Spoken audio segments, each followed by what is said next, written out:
elección del que nos habla el capítulo 30, cuando dice eso de hoy decido que no voy a tomar una decisión por mi cuenta. Sí. ¿Cómo pones eso tú en práctica o qué nos puedes aconsejar? Sí. Bueno, vamos a hacer este inciso y luego continuamos con él. Ese es un capítulo muy interesante que justamente está intentando señalar esto que hablábamos hoy al comienzo de la charla, justo eso, ¿no? Como el curso tiene que revertir esa creencia mía tan férrea en que es muy importante que yo mantenga mi noción de existir por mi cuenta mediante la toma de decisiones. De manera que la toma de decisiones viene a ser casi un elemento de supervivencia. Y hay una propaganda egoica enorme ahí, que nadie te obligue, sé independiente, ten criterio propio, que nadie te doblegue, que etcétera, etcétera, todas estas consignas, que son intentos de mantener al yo separado, protegido en su separación, ¿no? Entonces viene esta curiosísima pasaje del curso en el capítulo 30 que dice regla para tomar decisiones, ¿no? Y nos descuadra por completo diciéndonos: la primera regla para tomar decisiones es no tomar ninguna decisión por tu cuenta. Y nos descuadra por completo. Porque eso va justamente en la dirección opuesta a lo que el mundo enseña. Te dice, ¿quieres paz? ¿Quieres ser dichoso? ¿Quieres una paz que te haga sentir invulnerable? No tomes ninguna decisión por tu cuenta. Y claro, recordad que aunque estemos en el capítulo 30, seguramente el ego, que es incansable, nos ha acompañado hasta ahí.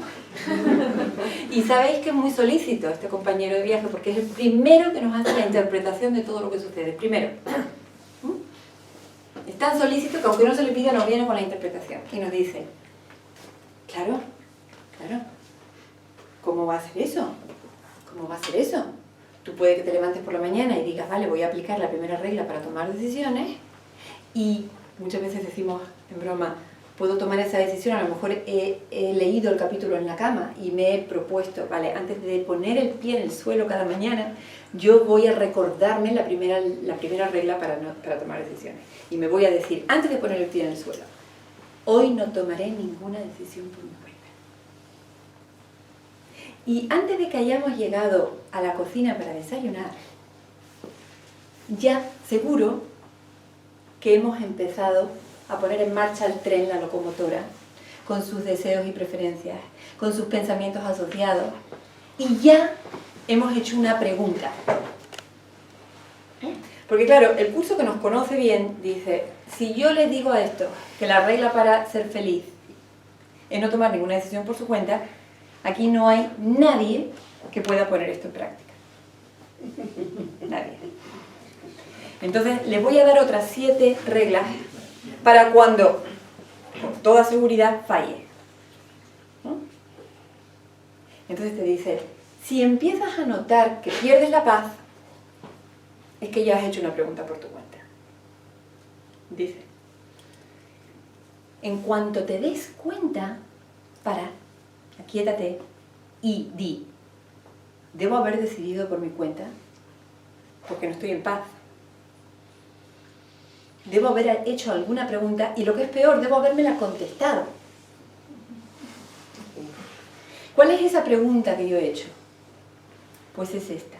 Yo he mirado el mundo ilusorio que tengo ante mí, el mundo del pensamiento, este mundo, esta feria de vanidades que el pensamiento me muestra, y tengo que haber dicho, de todas estas ilusiones, de todas estas irrealidades, ¿cuáles son las que a mí me harían feliz?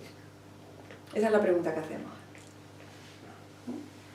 Ya queremos decidir por nuestra cuenta, porque desde el momento que establecemos esa jerarquía de prioridades, esa jerarquía de ídolos, ya mi mente se pone frenéticamente a buscar.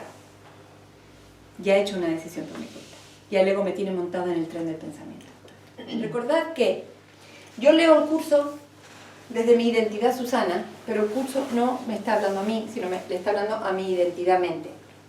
Y que uno de los servicios que el curso de milagros hace es rescatar del inconsciente la existencia de esta mente soñadora que está convenientemente oculta en el inconsciente. De manera que aquí todos decimos ser Susana, Paco, Marta, pero nadie dice yo soy mente. De hecho, eso resulta bastante demente. Nos cuidamos bien.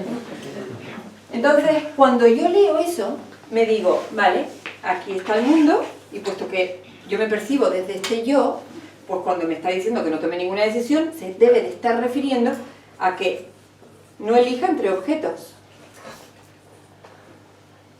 Pero claro, es que desde esta perspectiva de ser un objeto más, a mí me resulta imposible vivir sin tomar decisiones. Es completamente imposible. Me resulta antinatural. Y además mis preferencias me acompañan. Y ahí es donde se me dificulta la comprensión de este pasaje tan poderoso del curso. Pero entonces es cuando nos recordamos, no debo estar haciendo algo mal, porque creo recordar que el curso no va dirigido a mí como yo, como Susana, como objeto, sino que creo recordar que este curso, ya anda por el capítulo 30, creo recordar que en alguna ocasión me ha dicho que soy mente soñadora de Susana, de este yo, y de todos los demás objetos que aparecen en mi conciencia. Y a este nivel es al que se refiere ese pasaje, no a este. Porque a este, fíjate, por curioso que parezca, resulta que a este solo existe la ilusión de la toma de decisiones. Pero cuando estamos operando a este nivel, sencillamente somos un efecto soñado, una marioneta que no hace nada, un objeto no tiene volición. Es un ardid, es una trampa. Es a este nivel al que se nos está hablando del poder de decisión. No porque la decisión en sí sea real, o posible siquiera, porque estamos hablando de una enseñanza no dual. ¿Creéis que en una conciencia de unidad existe siquiera la concepción de una decisión que tomar? No habría alternativas entre las que elegir, ¿no? Pero la mente se ha vuelto antinatural, se ha vuelto dualista. Y a este nivel la mente cree que es posible elegir entre el amor o el miedo, es decir, entre la unidad o la separación. Y cuando el curso te dice que no tomes ninguna decisión por tu cuenta, lo que te está diciendo es que elijas siempre unidad a este nivel. De manera que, ahora vamos a volverlo concreto y específico, el ejemplo de María Jesús. Resulta que aquí estoy yo en una relación con un otro que es un hijo. Y yo deseo que mi hijo, prefiero, creo que es mejor, porque yo a este nivel creo que sé muchas cosas, y creo que es mejor que mi hijo estudie. Lo creo. Pero mi hijo, que es la representación de Dios, una voluntad en oposición a mí, y si ya tiene 16, 17 años, resulta que no quiere estudiar. No quiere. Entonces ahí entro en conflicto, porque experimento una voluntad enfrentada a la mía. Y yo creo tener razón. Además, el rol de madre conlleva mucho de protección, de control. Por tanto, desde esta perspectiva, y creyéndome además que soy madre, porque aquí en este nivel nos creemos muchos roles, creyendo que soy madre y que sé lo que le conviene a mi hijo, voy a intentar imponer mi voluntad. Y lo voy a intentar. Y ni siquiera se desaconseja. Es decir, si yo soy madre y yo creo que mi hijo debe estudiar, yo puedo intentarlo.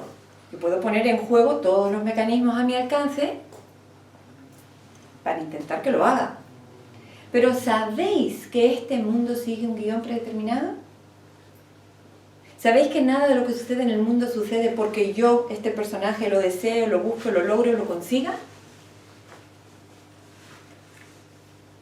Por tanto, puede ser que lo que suceda sea que a pesar de haber puesto todas mis armas de madre en acción, mi hijo continúe queriendo no estudiar. Puede que decida dedicarse a ser hippie en alguna isla. Y que entonces yo me tope con la decisión a este nivel. ¿Elijo separarme de este escenario? ¿Oponerme? Decir, esto no debería ser así, no debería suceder. Y este no debería va a generar en mí una reacción de ataque. ¿O elijo unirme? Elijo cooperar con lo inevitable, gozosamente. Hay dos formas de unirme a lo que es. Resignadamente, que es una manera sutil de seguir comprando la creencia de que hay una oposición que se opone a la mía, hay una voluntad opuesta a la mía, y que me rindo momentáneamente porque parece que ha sido más poderosa y ha vencido en esta partida, me resigno. Hay mucho odio en la resignación. O practico el perdón, intento comprender que a este nivel yo soy un objeto que no sabe nada, que tiene preferencias arbitrarias, porque ha elegido una serie de ídolos falsos y ha determinado darle a esos ídolos el poder de darle la paz. Pero que muchas veces cuando sucede aquello que aparentemente no deseo que suceda desde mi posición de persona, cuando me rindo por completo, cuando suelto la oposición que supone ser persona, trasciendo la noción de ser persona, y esa situación tiene un enorme poder transformador y liberador para mí. ¿Que algunas veces eso ocurre?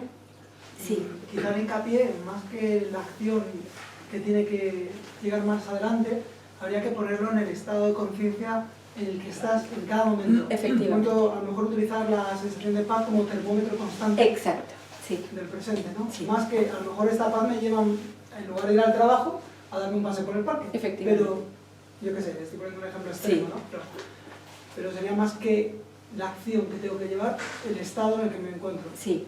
Cuando el curso te está diciendo no tomes ninguna decisión por tu cuenta, lo que te está diciendo es que elijas unirte. ¿Sabéis esta frase muy, muy hermosa que dice: el secreto de mi felicidad es mi cooperación incondicional con lo que es? Mi cooperación incondicional. No hay posibilidad de que yo diga esto no debería suceder. La espiritualidad, el perdón, la meditación, la indagación, el bhakti, todo por igual te está pidiendo que abras las fronteras de tu yo individual y recuerdes que eres la infinitud en la que todo está sucediendo. ¿Cómo podrías decirle no a un fragmento de tu propio ser? ¿Cómo podrías? Desde el instante en que haces eso, has vuelto a contraerte en la mota de polvo. Y la contracción en la mota de polvo, hay que comprender que para eso está un curso de milagros, para llevarnos a entender ese gesto que el ego nos vende en su propaganda. Eso es lo mejor que puedes hacer, porque te conviertes en un yo y hay un montón de experiencias super guays para los yos individuales. Por eso compramos. Pero el curso te dice, lee bien ese contrato, léelo bien. Mientras vas persiguiendo experiencias mediante tus decisiones libres, estás comprando muerte. Esa línea de tiempo te conduce a la muerte. Entonces quizás quieras pensar de otra manera ahora. Quizás quieras revertir ese proceso de pensamiento que has tenido hasta ahora. Quizás quieras empezar a ponerlo en duda, a confrontarlo. A ver si esa lógica con la que has operado hasta ahora funciona y es verdad. O es un ardid. Y ahí es donde viene el laboratorio que supone el perdón. El perdón supone, acepto poner en duda que hay una voluntad externa a mí, que hay un mundo externo a mí. Y a partir de ahí voy a vivir mi vida poniendo en práctica, experimentando con esa nueva idea, a ver si se verifica una comprensión. Eso es practicar el perdón. Para eso tengo que estar dispuesta a elegir a nivel mental la unidad en lugar de la separación. De una manera de decir, me tengo que hacer responsable de mi experiencia. Ya no se sostiene el que yo diga, ojalá no hubiera pasado esto. Esto no debería estar pasando. Ojalá no suceda esto. Porque eso es estrategia para mantenerme... Sí.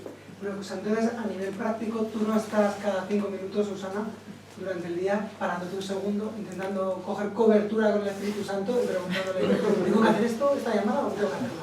Y esperando respuesta. Es que hay gente que lo toma literalmente, Sí. o sea, sí. Sí. Claro. No, a nivel del comportamiento, Sí. que no es un nivel que se considere en absoluto en un curso de milagros. En un curso de milagros no hay ninguna receta para actuar, ninguna. Pero a nivel de comportamiento, puesto que nos percibimos aquí, viviendo en este mundo de específicos, obviamente se presentan alternativas. Pues yo voy a funcionar siempre en función de mis preferencias. Pero aquí un matiz. No es lo mismo perseguir una preferencia desde mi creencia inconsciente de que si no obtengo esa preferencia me condeno a la infelicidad, que decir, esto es lo que prefiero. Pues si yo voy a tomarme un helado, pues yo prefiero el chocolate, que es lo que te diga. Pero si no hay chocolate, no me voy a deprimir. Esa es la diferencia. Esa es la diferencia. También ayuda mucho para esto otro. Imaginaos que tenemos situación muy frecuente para todos nosotros. Imagínate que tengo una decisión que tomar importante en mi vida, pero que me resulta imposible decidirme, porque resulta que contemplo ambas alternativas y no logro establecer cuál de las dos opciones sería la más ventajosa para mí. Fijaos ya qué descalabro he hecho con la realidad aquí, ¿no? Pero bueno, yo lo estoy percibiendo así y desde ahí tengo que operar. ¿Vale? Y puede ser que ahí, como perdonador, empieza a ser muy consciente de un nivel de ansiedad muy grande. Eso me permite darme cuenta de que estoy posicionada aquí de una manera completamente dualista, creyendo que efectivamente el mundo tiene algún poder salvífico. Vale, entonces, muy bien, yo acepto eso, yo acojo esos sentires, yo trabajo con ello, yo pido corrección y tomo una decisión. Me ayuda mucho esta noción del curso porque me muestra que no es personal la decisión, no la he tomado yo. Por tanto, si se deriva de ahí una condena, no hay tal cosa como un yo causante o culpable de esa mala decisión. Solo ocurre lo que puede suceder. Vamos a ver este ejemplo. Hoy lo poníamos en una sesión. Imaginad que estamos leyendo una novela. Y en esta novela el protagonista se suicida. Unos meses antes en la novela, unas páginas más atrás en la novela, resulta que su novia la había abandonado. Se había ido con su mejor amigo. Y al cabo de un tiempo de depresión, de ir al psiquiatra, de hacer de todo, este protagonista se suicida. ¿Cuál es la causa del suicidio de este hombre? Vamos a emplear la lógica habitual. La lógica habitual, ¿qué nos diría? La depresión. El abandono de la novia. Además se fue con su mejor amigo, imagínate. Es agravante, ¿no? Vale. O sea, que en el mundo bidimensional de la novela hay una lógica causa-efecto, ¿no? Mi novia me abandona, yo me suicido, por ejemplo. Vale. Pero ahora vamos a ampliar el punto de vista. ¿Cuál es la verdadera causa del suicidio de este buen hombre? Que el escritor lo puso en la Efectivamente. ¿Te he dicho? Que el escritor lo escribió. Que el escritor lo escribió. Esa es la verdadera causa. Esa causalidad solamente opera en el ámbito de la novela. Solo ahí parece ser real. Ahora vamos a ver las implicaciones que esto tiene para todas esas culpas que arrastramos. Estamos aquí sentados pensando, ay, que no fui a ver a mi abuela antes de que muriese, ay, que no hice, ay, que a mi hijo, el pobre, cuando venía por la noche, que esa es una culpa que yo tenía, le pegaba un esperrido porque yo quería seguir durmiendo, pobrecito, igual lo traumaticé. ¿Sí? ¿No tenemos todos culpabilidades de este tipo? Cosas que no hicimos, que debimos hacer. Y fíjate, encima ahora resulta que el niño es neurótico, claro, por el grito que yo le di aquella noche cuando vi. ¿Cómo no va a ser la criatura? Pues resulta que es porque lo escribió el novelista, no es porque yo haya... Esta novela tiene dos escritores, no uno solo. Porque obviamente no va a ser el ego el que nos lleve a una librería a comprar un curso de milagros. Es una acción subversiva. Tiene que estar viniendo de otro lado, ¿no?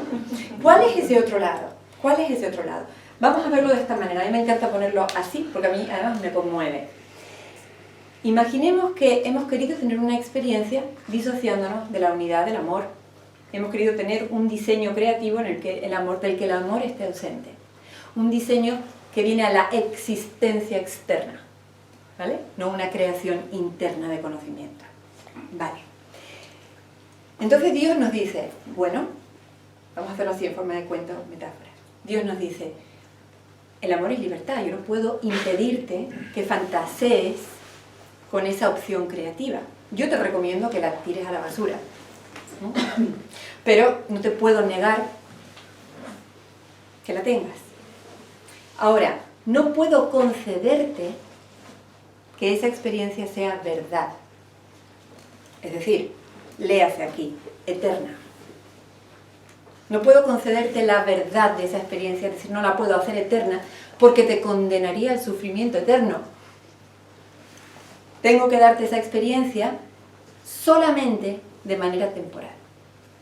De manera que si es tu deseo, duérmete, échate una siesta, sueña con muerte. Pero tarde o temprano, yo te dejo ir a esa experiencia, pero recuerda que mi amor es eterno, es un contenido eterno, y la experiencia que vas a tener es temporal. De manera que tarde o temprano, en medio de tu experiencia temporal, el recuerdo de la verdad que va contigo a la experiencia florecerá. Y eso será lo que te lleve a una librería a pedir un curso de mirada. Será la forma que adoptará ese recuerdo. Para otros adquiere la forma de me voy a un dojo zen a meditar, o para otros yo me voy a ir a un ashram en la India a practicar la autoindagación o el bhakti en algún templo de no sé dónde. Lo que pone en marcha lo que dispara ese proceso es el recuerdo de la verdad, que no se puede destruir, porque ese sí es eterno. En el curso de milagros se llama el Espíritu Santo. Y nos acompaña, es el otro guionista. Y una vez que ese guionista se activa a petición, recordad que tiene que ser a petición, la pequeña dosis de buena voluntad, yo tengo que pedirlo. Cuando yo lo pido, este guionista entra en acción. Y empiezan a suceder estas alquimias de las que seguro que todos aquí podemos dar testimonio. Eso que en el curso se llama milagros. Son correcciones de mi percepción que me hacen ver un mundo del que hasta ahora era inconsciente. Un mundo que siempre estuvo ahí a la vista, pero que yo no veía. Porque el ego es ceguera para lo obvio. Y yo, nada de lo que haga, ni las relaciones que tenga, ni lo que haga, ni lo que consiga, ni va a conseguir la paz, no hago nada, ¿no? O sea, Qué gran máxima espiritual. es que entonces no tengo que desear nada, no tengo que hacer lo que haga. Cuando alguien llega a esta conclusión, el mundo le declara desahuciado. Ha llegado a la peor conclusión que se puede llegar en este mundo. No hay nada que hacer. Eso es terrible para el mundo. Terrible. Pero ahí es donde nace tu libertad. Ahí vamos. Claro, pero entonces estoy en una situación que no me gusta, tengo que aceptarlo, que eso es perfecto. Y entonces no me muevo para hacer otra cosa. No. Aquí no estamos hablando a nivel de comportamiento. A nivel de comportamiento, este objeto que llamamos tu cuerpo, que parece tener una mente individual, va a seguir haciendo lo que por guión le corresponde. La cosa es que tú crees que tú estás actuando por tu cuenta. A veces ponemos este ejemplo. Imaginaos una pelota que es lanzada al aire. Y en el instante en el que está ascendiendo, cobra conciencia de sí misma. Va a querer tomar crédito por ese ascenso. Va a querer decir, estoy subiendo porque se va a inventar una historia para suplir la falta. ¿No? Va a decir, claro, yo estoy subiendo y se va a contar una batalla. Lo mismo que hacemos aquí cuando decimos, yo estoy aquí sentado porque yo nací. ¿A que todos creemos que estamos sentados hoy aquí porque hemos nacido? No tenemos ni la más remota idea. Yo no estoy teniendo una experiencia real presente de haber nacido. Eso es imposible. Pero el hueco, ¿sabéis esa escena de Origen en la que Leonardo DiCaprio, que está intentando enseñar a la chica a ser arquitecta de sueños como él, le dice, en un sueño nadie sabe cómo ha llegado aquí. Lo que hace la mente es inferirlo, crear una historia. Dice, yo nací porque lo sé, porque he visto unas fotos en las que yo nací de diminuta. Algunos ya hoy en día tienen hasta una ecografía en 3D y coloreada. Eso, dentro del libro de mi novela de vida, significa que yo nací. La prueba está dentro del libro. ¿No? Entonces tú puedes creer que no hacer nada supone la resignación de decir, bueno, pues nada, esto que no me gusta lo acepto. Y me convierto en un ser pasivo que no hace nada. Un desecho. El mundo considera eso un desecho. No, nosotros seguimos viviendo nuestras vidas, tomando como la pelota crédito por lo que hacemos. Bueno, yo he decidido ser madre. y sigo mis preferencias. Claro, si Pero yo sigo mis preferencias. ¿desde dónde? Desde el yo pequeño. Claro, es que esa es la gracia. O sea, el chiste universal es que este yo, la pelota que está subiendo, se cuenta a sí misma la historia de que está haciendo cosas, de que está tomando decisiones y de que está controlando eventos. Vale, pero si tú ya eres consciente que no eres eso, ¿para qué lo vas a hacer? Si lo haces es porque no eres Porque hay un guionista que te pone en situación. Porque tú ahora vas a experimentar hambre y vas a ir a comer. Y porque mañana te vas a levantar porque tienes un horario de trabajo. Y si está en tu guión que dejes de trabajar y te vayas a una playa tropical, lo vas a hacer. Y si no, y vas a tomar crédito por la acción. Yo decidí irme a una playa. Como la pelota lanzada al aire, yo he decidido subir a los cielos. Me estoy explicando la acción. Yo. Ahora, como decía Paco, y esto es muy interesante y muy importante. Desde el momento en que empiezo a integrar estas ideas, primero hay un momento en el que las escucho y me parecen una auténtica locura. Después hay un momento en el que lo escucho y a menos a nivel intelectual empiezo a resonar con ellas. Incluso empiezo a entenderlas, porque hay quien lee el curso de milagros y dice, yo no entiendo nada. Pasados los meses, dice, empiezo a entender. Pero es que, pasado un tiempo, empiezo a vivir desde ahí, desde esa comprensión. Y entonces es cuando, oh paradoja, yo empiezo a disfrutar de la vida. Porque tú imagínate qué diferencia entre vivir sobre una línea muy estrecha, pensando como de un mal paso me caigo y me muero, o vivir pensando, soy eterno. Esto es un simple juego. Nada de lo que sucede aquí afecta a quién soy. ¿Qué creéis que es la crucifixión de Jesús? Ese símbolo. Era una demostración de esto. Era como, ¡hey! Mirad, me crucifico aquí. Pero ¿sabéis que esto no afecta a mi ser? Ramana Maharshi. Ramana Maharshi con su cáncer. ¿A dónde voy a ir? ¿Qué tiene que ver para el ser que soy que este cuerpo viva o muera? Que se le crucifique o padezca un cáncer. Y entonces es cuando empezamos a poder estar presentes. Y sabes que es la única forma de poder disfrutar de la existencia. De la existencia. Estar presentes y poderla saborear. Sin estar fabricando tiempo. Con ese tortuoso diálogo mental que es el que nos dice qué desgraciada soy porque mi madre porque mi padre, porque mi pareja, y ya verás lo que me va a pasar, y bla, bla, bla, bla, bla, bla. Cuando todo eso se desploma, yo estoy aquí. Y aquí resulta que hay una compañía magnífica, un té magnífico, una flor, un paisaje, una noticia, Estoy aquí, estoy viviendo aquí, estoy siendo. Y me doy cuenta de que nunca antes fui. Porque estaba embarcada en una rueda de pensamiento, causa-efecto, sufriendo y experimentando los efectos de causas ilusorias. Suicidándome porque mi novia me dejó. Y sin embargo ahora empiezo a ser libre. Esto no es algo que tú tengas que creer. Porque obviamente esto es completamente revolucionario. Y yo te invito a no creértelo. Es lo mejor que puedes hacer, no creerlo. Pero considerarlo como hipótesis para experimentar. Una vez que esto se convierta en experiencia, una vez que esta idea se transfiera a tu experiencia, ya no lo podrás poner en duda. Pero mientras no lo haga, es muy saludable dudarlo. Se dice que nada sucede sin que previamente haya un deseo de eso. Efectivamente. Incluso regresar a Dios tiene que venir precedido por un deseo, en este caso sería el perdón, ¿no? Efectivamente. ¿Quién es el que desea?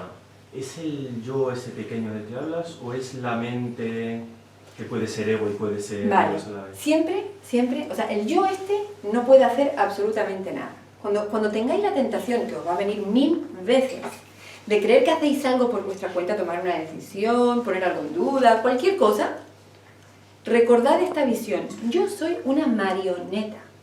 Yo estoy siendo soñada, vivida. Yo no tengo volición propia porque no existo por mi cuenta. Entonces, esto ya coloca mi mente en un lugar desde el que puedo ver con claridad. Entonces, es la mente soñadora la que está articulando, la que está moviéndome. Por tanto, es ella la que toma una decisión. Es ella la que desea. Obviamente, cuando ella desea la experiencia de separación, dice, vale, la separación es real, la convierto en creencia, la llamo ego. Y automáticamente desarrollo toda una serie de pasos para hacer que parezca venir a la existencia esta experiencia de individualidad. Pero recuerda que esa mente, aunque ahora ha perdido su mayúscula y es una mente minúscula, en realidad es la misma mente mayúscula de Dios, que contiene la verdad eterna. Y de pronto, en medio de toda esa experiencia, en ese laberinto, en esa caída en Maya, un buen día dice, no, yo deseo retornar a la unidad. Ese deseo nace de la mente recta, del recuerdo de Dios. ¿Y desde la mente pequeña cómo detectamos eso? Pues porque empezamos a hacer cosas rarísimas. Como leernos el tocho este. Oye, por ejemplo.